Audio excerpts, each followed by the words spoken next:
नमस्कार दोस्तों, मैं हूं योगेंद्र शर्मा और आपका स्वागत है आपके अपने YouTube channel youth study point पर। आज है 15 जुलाई 2020 और 15 जुलाई 2020 को जितने भी महत्वपूर्ण प्रश्न हमारी प्रतियोगिता परीक्षाओं को प्रभावित कर सकते हैं, उन सभी पर हम एक विस्तृत चर्चा करने जा रहे हैं। वीडियो के अंत में आपसे एक विशेष प्रश्न पूछा जाएगा जिसका उत्तर आपको कमेंट बॉक्स में लिखना है। आज की अपनी चर्चा का विषय रहेगा राजस्थान करंट अफेयर्स के साथ साथ राष्ट्रीय और अंतरराष्ट्रीय स्तर के करंट अफेयर्स, क्योंकि कुछ परीक्षाओं की घोषणा राज्य सरकार ने की है कि सितंबर अक्टूबर तक करवाई जाएंगी। तो उन सभी परीक्षाओं को मद्देनजर रखते हुए इस प्रकार के प्रश्न आपके लिए तैयार किए गए हैं। तो सबसे पहले चलते हैं हम हमारे पिछले वीडियो के विशेष प्रश्न की ओर, जो आपसे पूछा गया था। और पिछले वीडियो का विशेष प्रश्न था, किस देश में विदेशी कामगारों हेतु अप्रवासी कोटा विधेयक लाया जा रहा है। विकल्प है ईरान, कुवैत, इराक या सऊदी अरब। तो इसका सही उत्तर है कुवैत। कुवैत में विदेशी कामगारों हेतु एक अप्रवासी कोटा विधेयक लाया जा रहा है, जिसके तहत कुवैत की जनसंख्या के केवल 15% लोग ही वहां पर कार्य कर सकते हैं। इससे ज्यादा यदि वे हैं तो उन्हें वापस उनके देश में भेजा जाएगा। इस विधेयक का भारत के लगभग 8 लाख लोगों पर प्रभाव पड़ने वाला है। दोस्तों, यदि आपको वीडियो अच्छा लगे तो आप इसको लाइक जरूर करें। जिन्होंने सब्सक्राइब नहीं किया है वो सब्सक्राइब भी करें। अब हम प्रारंभ करते हैं अपने आज के प्रश्नों की विशेष चर्चा को। आज का पहला प्रश्न, किस राज्य में प्योर फॉर श्योर कार्यक्रम को चलाया जा रहा है। हरियाणा, हिमाचल प्रदेश, राजस्थान या तमिलनाडु। तो इसका सही उत्तर है राजस्थान। राजस्थान में डेयरी प्रोडक्ट्स की शुद्धता की जांच करने हेतु, या आप कहें तो दूध से बने हुए जितने भी प्रोडक्ट्स होते हैं जो कि दुकानों पे बेचे जाते हैं, उनकी शुद्धता की जांच करने हेतु प्योर फॉर श्योर कार्यक्रम को चलाया जा रहा है। क्योंकि बहुत सारी शिकायतें आ रही हैं कि दूध जो घर घर में बेचा जाता है में मिलावट होती है। दूध से जो बनी हुई वस्तुएं दुकानों पे बेची जाती हैं, विशेषकर मिठाई की दुकानों पे या फिर अन्य दुकानों पे, जिनमें आप कह सकते हैं दही, इसके अलावा दूध से बने हुए जो पेड़े हैं या पनीर की, तो बहुत सारी घटनाएं घटित हो रही हैं। तो इन सभी की शुद्धता की जांच करने हेतु राजस्थान में प्योर फॉर श्योर कार्यक्रम को चलाया जा रहा है। यदि अपन बात करें राजस्थान की, तो राजस्थान में स्वास्थ्य मित्र नियुक्त किए जाएंगे। पहला राज्य है जहां गांव में स्वास्थ्य मित्र नियुक्त करने की बात चल रही है। इसके अलावा यहां राजस्थान पुलिस द्वारा राजकोप सिटीजन ऐप लॉन्च की गई है। छात्रों के लिए स्माइल लर्निंग कार्यक्रम चलाया जा रहा है, जबकि शिक्षकों के प्रशिक्षण हेतु दीक्षा ऐप लॉन्च की गई है। क्योंकि कोविड-19 के इस लॉकडाउन के समय में फिजिकली उन्हें ट्रेनिंग देना उचित नहीं था, इसके लिए शिक्षकों की के लिए इन्होंने दीक्षा ऐप को लॉन्च किया है। यदि हम बात करें यहाँ के चीफ जस्टिस की, तो राजस्थान के चीफ जस्टिस हैं इंद्रजीत मोहंती, राज्यपाल हैं कलराज मिश्र और मुख्यमंत्री हैं अशोक गहलोत। इसके बाद है आज का अपना दूसरा प्रश्न।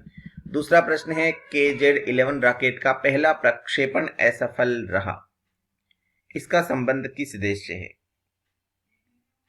तो इसका सही उत्तर है चीन से है। KZ-11 यानी कुई झोउ 11 एक चीन का रॉकेट था जिसका पहला प्रक्षेपण हाल ही में असफल रहा है।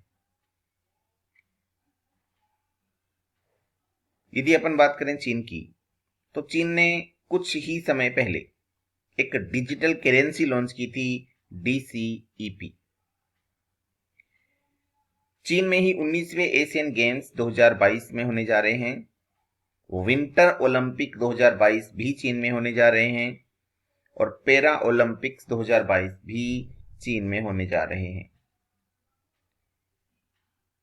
आज हम जिस लॉकडाउन का सामना कर रहे हैं, जो कोविड-19 के कारण उत्पन्न हुआ है, वो कोविड-19 भी चीन के वुहान शहर में ही पैदा किया गया था। इसके बाद है आज का अपना तीसरा प्रश्न। तीसरा प्रश्न है, दूरदर्शन के अलावा सभी भारतीय चैनलों पर बैन यानी प्रतिबंध किस देश में लगाया गया है? नेपाल, श्रीलंका, पाकिस्तान या चीन? तो इसका सही उत्तर है नेपाल। नेपाल में दूरदर्शन के अलावा सभी भारतीय चैनलों पर बैन लगा दिया गया है। नेपाल का कहना है कि दूरदर्शन के अलावा जो अन्य भारतीय चैनल हैं उन सभी चैनलों पर नेपाल के विरुद्ध एक अभियान चलाया जा रहा है। नेपाल के लोगों को नेपाल के विरुद्ध भड़काया जा रहा है। यही आरोप लगाते हुए नेपाल ने दूरदर्शन के अलावा सभी भारतीय चैनलों पर बैन लगा दिया है। यदि अपन बात करें नेपाल की, तो राजधानी है काठमांडू, राष्ट्रपति हैं बी.डी. भंडारी और प्रधानमंत्री हैं के शर्मा ओली। इसके बाद है आज का अपना चौथा प्रश्न। चौथा प्रश्न है, विश्व मौसम विज्ञान के आंकड़ों के अनुसार आगामी 5 वर्षों में वैश्विक तापमान कितने डिग्री तक बढ़ सकता है? विकल्प हैं 1.5 डिग्री, 0.7 डिग्री, 0.9 डिग्री या 1.9 डिग्री। तो इसका सही उत्तर है 1.5 डिग्री। विश्व मौसम विज्ञान ने हाल ही में एक आंकड़े जारी किए हैं जिनके अनुसार विश्व तापमान लगभग 1.5 डिग्री तक यानी 1.5 डिग्री तक बढ़ सकता है। इसका सीधा प्रभाव भारतीय मौसम विज्ञान पर भी पड़ सकता है, भारतीय मौसम पर भी, वातावरण पर भी पड़ सकता है, क्योंकि भारत उच्चतम तापमान और निम्नतम तापमान दोनों को ग्रहण करता है। इसके बाद आज का अपना अगला प्रश्न है, किस राज्य ने एसबीआई बैंक के साथ मिलकर तनाव फंड स्थापित किया है? हरियाणा, हिमाचल प्रदेश, मिजोरम या महाराष्ट्र? तो इसका सही उत्तर है महाराष्ट्र। महाराष्ट्र राज्य ने हाल ही में एसबीआई बैंक के साथ मिलकर एक तनाव फंड स्थापित किया है। अब हम बात करेंगे तनाव फंड क्या है। तो महाराष्ट्र में झुग्गी पुनर्वास योजना चलाई जाती थी और झुग्गी पुनर्वास योजना हाल ही में रुकी हुई है। उसी रुकी हुई झुग्गी पुनर्वास योजना को पुनः प्रारंभ करने हेतु महाराष्ट्र में तनाव फंड स्थापित किया गया है। यदि अपन बात करें महाराष्ट्र की, तो वहां के चीफ जस्टिस हैं दीपंकर दत्ता, जो हाल ही में नियुक्त किए गए थे। राजधानी है मुंबई, मुख्यमंत्री हैं उद्धव ठाकरे और राज्यपाल हैं भगत सिंह कोश्यारी।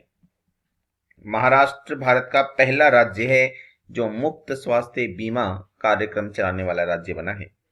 इसके अलावा महाराष्ट्र के इतिहास को आधार बनाकर एक पुस्तक लिखी गई थी, Shivaji in South Block, the unwritten history of a proud people, जो कि लिखी गई थी गिरीश कुबेर के द्वारा। नाम जरूर याद रखिएगा, गिरीश कुबेर, क्योंकि ये बहुत इंपॉर्टेंट प्रश्न है और शायद किसी न किसी एग्जाम्स में जरूर पूछा जाएगा।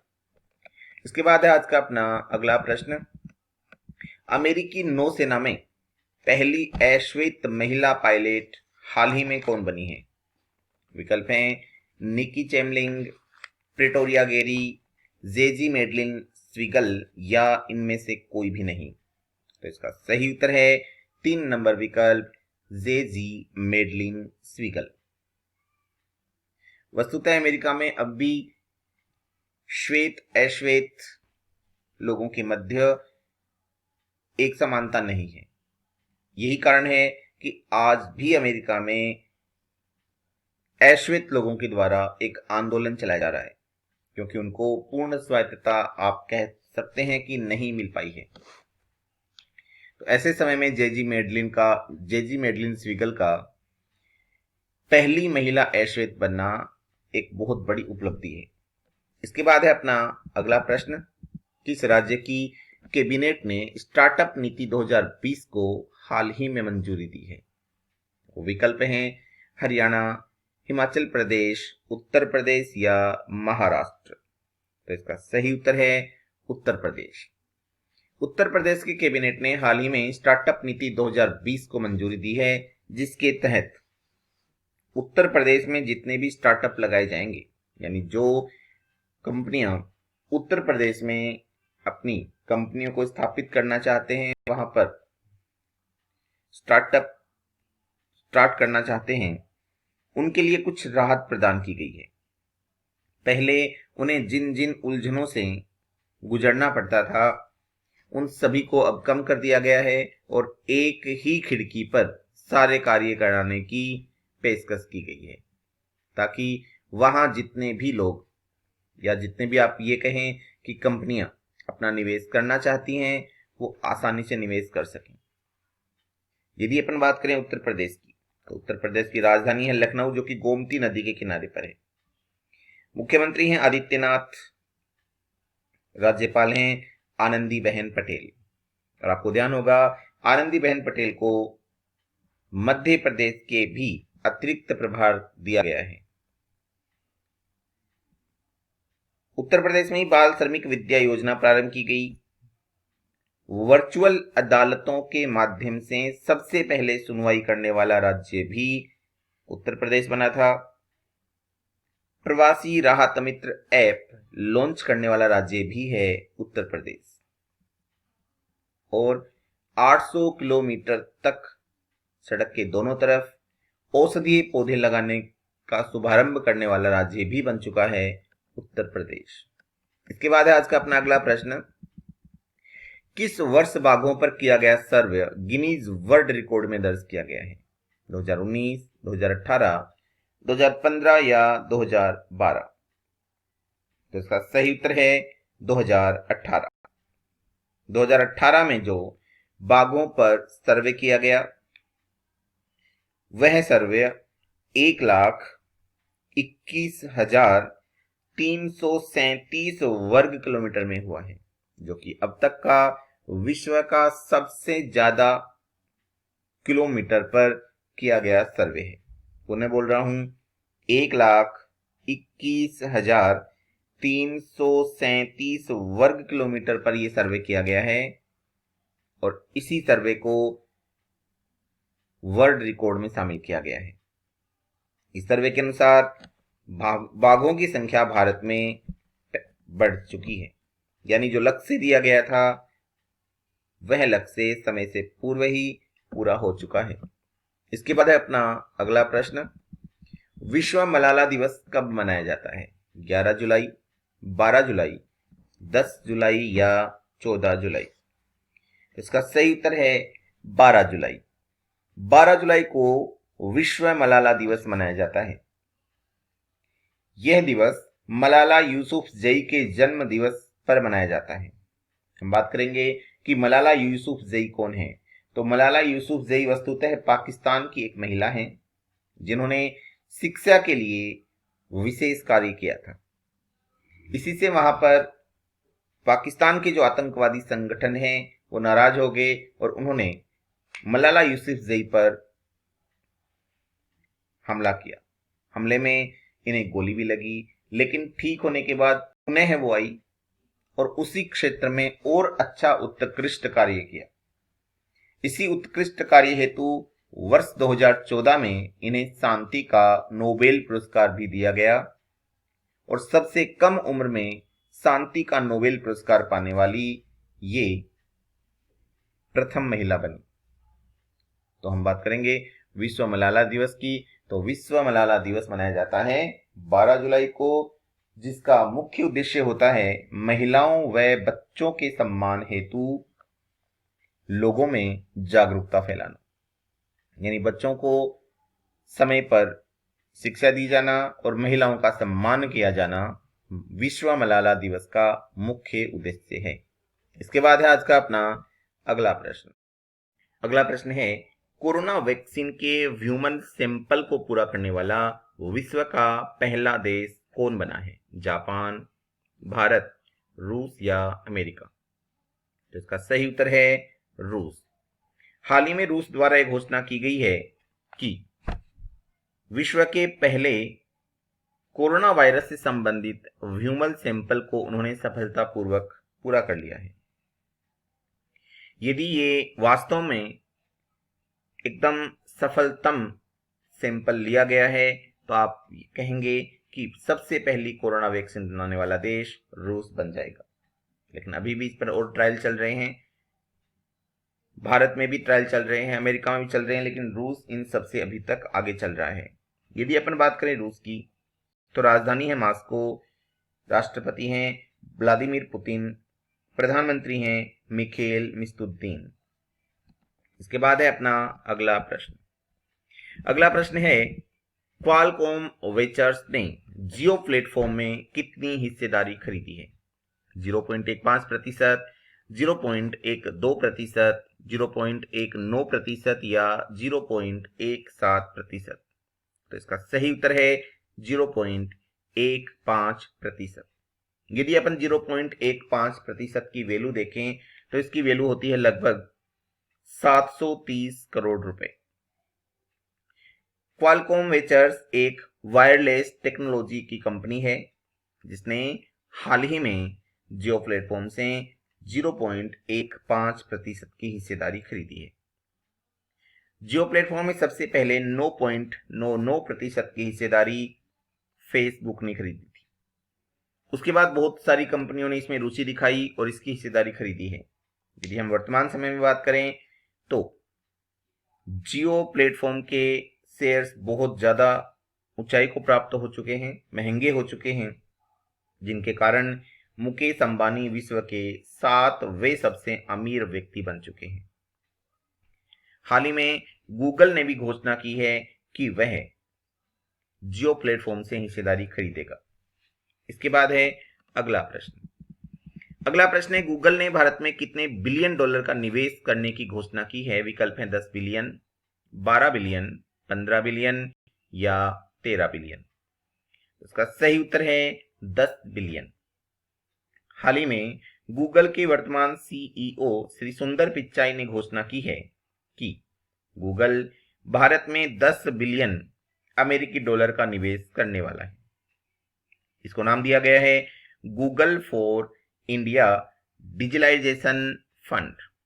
पुनः बोल रहा हूं, Google for India digitalization fund नाम इसको दिया गया है। आपको ध्यान होगा कुछ समय पहले भारत के प्रधानमंत्री श्री नरेंद्र मोदी और गूगल के वर्तमान सीईओ सुंदर पिचाई के मध्य एक वार्ता हुई थी और उसी वार्ता के उपरांत सुंदर पिचाई ने घोषणा की कि वह भारत में 10 बिलियन यूएस डॉलर का निवेश करने जा रहा है। यदि अपन बात करें गूगल की तो गूगल का जो मुख्य कार्यालय है वो है कैलिफोर्निया में और सीईओ हैं सुंदर पिचाई। इसके बाद है अगला प्रश्न। अगला प्रश्न है किस राज्य सरकार द्वारा भारत में पहली ई लोक अदालत का आयोजन किया गया है? विकल्प हैं उत्तराखंड, छत्तीसगढ़, उत्तर प्रदेश या मध्य प्रदेश।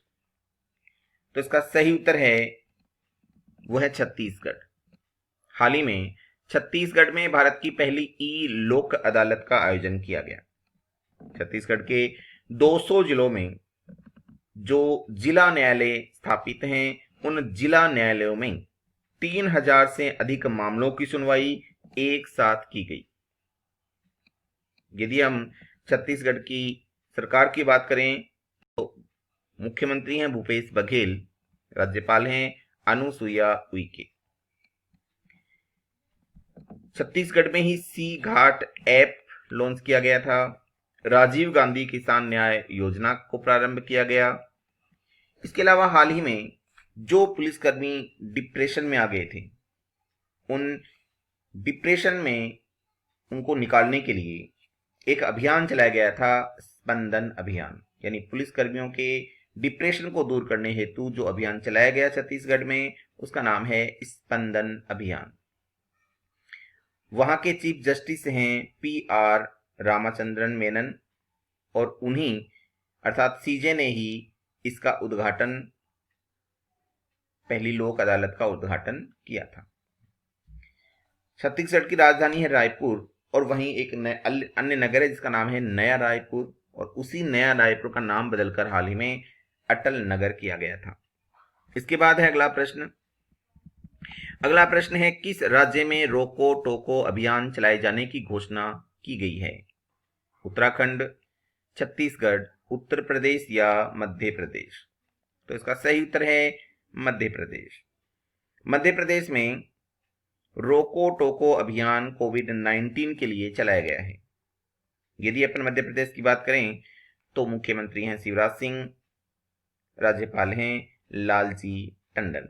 मध्य प्रदेश में ही कुशल श्रमिकों हेतु रोजगार सेतु अभियान चलाया गया। शहरी महिलाओं के लिए जीवन शक्ति अभियान चलाया गया था, जिनके आधार पर उनसे मास्क बनवाए जाते थे और प्रति मास्क 11 रुपए देने की घोषणा की गई थी। इसके बाद है अगला प्रश्न। अगला प्रश्न है, राजस्थान में जनसंख्या स्थिरता पखवाड़ा कब से कब तक चलाया जा रहा है? 11 से 24 जुलाई, 10 से 23 जुलाई, 12 से 25 जुलाई या 13 से 26 जुलाई? तो इसका सही उत्तर है 11 जुलाई से 24 जुलाई के मध्य। इसका शुभारंभ राजस्थान के स्वास्थ्य मंत्री श्री रघु शर्मा द्वारा किया गया। इसका मुख्य उद्देश्य रखा गया है आपदा के समय भी परिवार नियोजन की तैयारी रखना, सक्षम राष्ट्र व परिवार की पूरी जिम्मेदारी को निभाना और इसी प्रकार के संदेश को प्रत्येक गांव ढाणी तक पहुंचाने के लिए यह कार्यक्रम चलाया गया है। अब अपन बात करते हैं राजस्थान के जनसंख्या विषयक आंकड़ों की। 2011 के आंकड़ों के अनुसार राजस्थान की कुल जनसंख्या है 6,85,48,437। घनत्व है 200 व्यक्ति प्रति वर्ग किलोमीटर। लिंगानुपात है 928 और दशकीय वृद्धि दर है 21.3%। इसके बाद है अगला प्रश्न। अगला प्रश्न है, आरबीआई के अनुसार 2020-21 में बाजार कर्ज में राजस्थान का कौन सा स्थान है? 5वां, चौथा, तीसरा या दूसरा? तो इसका सही उत्तर है चौथा स्थान, यानी कि 2 नंबर विकल्प सही है। आरबीआई के एक आंकड़ों के अनुसार 2020-21 में बाजार कर्ज में राजस्थान का चौथा स्थान है, क्योंकि 2020-21 में राजस्थान ने 19,000 करोड़ रुपए बाजार कर्ज के रूप में जुटाए हैं। यह भारत के कुल बाजार कर्ज का 9% है। इसके बाद है अगला प्रश्न। अगला प्रश्न है, राजस्थान विश्वविद्यालय के कुलपति का अतिरिक्त प्रभार हाल ही में किसे दिया गया है? प्रोफेसर आर के कोठारी को, प्रोफेसर जगदीश प्रसाद को, प्रोफेसर राम रतन शुक्ला को या प्रोफेसर कृष्णकांत द्विवेदी को? तो इसका सही उत्तर है प्रोफेसर जगदीश प्रसाद को, जो कि राजर्षि भर्तृहरि मत्स्य विश्वविद्यालय के कुलपति हैं। पुनः बोल रहा हूं, श्री जगदीश प्रसाद राजर्षि भर्तृहरि मत्स्य विश्वविद्यालय के कुलपति हैं और इन्हीं को राजस्थान विश्वविद्यालय के कुलपति का अतिरिक्त प्रभार दिया गया है। इससे पहले प्रोफेसर आर के कोठारी राजस्थान विश्वविद्यालय के कुलपति थे, जो हाल ही में रिटायर हुए हैं। इसके बाद है अगला प्रश्न। अगला प्रश्न है, भारत में वन स्थिति रिपोर्ट 2017 के अनुसार राजस्थान में सर्वाधिक वन प्रतिशत वाले जिले क्रमशः कौन कौन से हैं? विकल्प हैं उदयपुर, प्रतापगढ़, सिरोही, करौली, उदयपुर, अलवर, प्रतापगढ़, बारां, जोधपुर, चूरू, नागौर, जैसलमेर या चूरू, हनुमानगढ़, जोधपुर और गंगानगर? तो इसका सही उत्तर है 1 नंबर विकल्प उदयपुर, प्रतापगढ़, सिरोही और करौली। ये सर्वाधिक प्रतिशत वन क्षेत्रफल वाले जिले हैं। यदि हम ये कहें कि सर्वाधिक वन वाले जिले यानी वन क्षेत्र वाले जिले, जो प्रतिशत ना पूछ करके सीधा पूछ ले कि सर्वाधिक वन क्षेत्र वाले जिले कौन से हैं, तो आपको उत्तर देना है उदयपुर, अलवर, प्रतापगढ़ और बारां। ये हैं सर्वाधिक वन क्षेत्र वाले जिले, जबकि उदयपुर, प्रतापगढ़, सिरोही और करौली हैं सर्वाधिक प्रतिशत वन क्षेत्र वाले जिले। यदि न्यूनतम की बात करें तो न्यूनतम वन क्षेत्र वाले जो जिले हैं वो हैं चूरू, हनुमानगढ़, जोधपुर, गंगानगर। चूरू, हनुमानगढ़, जोधपुर, गंगानगर और न्यूनतम प्रतिशत पूछ लें तो आपको बताना है जोधपुर, चूरू, नागौर और जैसलमेर। क्योंकि प्रतिशतता के आधार पे जोधपुर में केवल और केवल 0.46% वन है, चूरू में 0.59%, नागौर में 0.81% और जैसलमेर में 0.82% ही वन है। इसके बाद है अगला प्रश्न। अगला प्रश्न है, स्वामी विवेकानंद के संदेश को प्रसारित करने के लिए उनके जीवन पर आधारित sound and light show project कहां विकसित किया जा रहा है? विकल्प हैं झुंझुनू, सीकर, जयपुर या जोधपुर। तो इसका सही उत्तर है झुंझुनू। झुंझुनू में 90 लाख रुपए की स्वीकृत राशि इसके लिए दी गई है, यानी 90 लाख रुपए की राशि से विवेकानंद जी के जीवन पर sound and light show project विकसित किया जा रहा है। झुंझुनू में भी खेतड़ी में, जो कि स्वामी विवेकानंद से संबंधित है, क्योंकि खेतड़ी के महाराजा से इनकी बहुत अच्छी मित्रता थी, तो खेतड़ी में ही ये प्रोजेक्ट विकसित किया जा रहा है। खेतड़ी झुंझुनू में तांबा के लिए बहुत प्रसिद्ध स्थान है। इसके बाद है अगला प्रश्न। राजस्थान में कांग्रेस के अध्यक्ष हाल ही में कौन बनाए गए हैं? क्योंकि इस समय राजस्थान में एक राजनीतिक उठापटक चल रही है और इसी राजनीतिक उठापटक के तहत कल राजस्थान के प्रदेशाध्यक्ष सचिन पायलट को वहां से हटाया गया। तो आपको ये बताना है कि अब अध्यक्ष कौन बनाए गए हैं, अशोक गहलोत, गोविंद सिंह डोटासरा या गणेश घोगरा।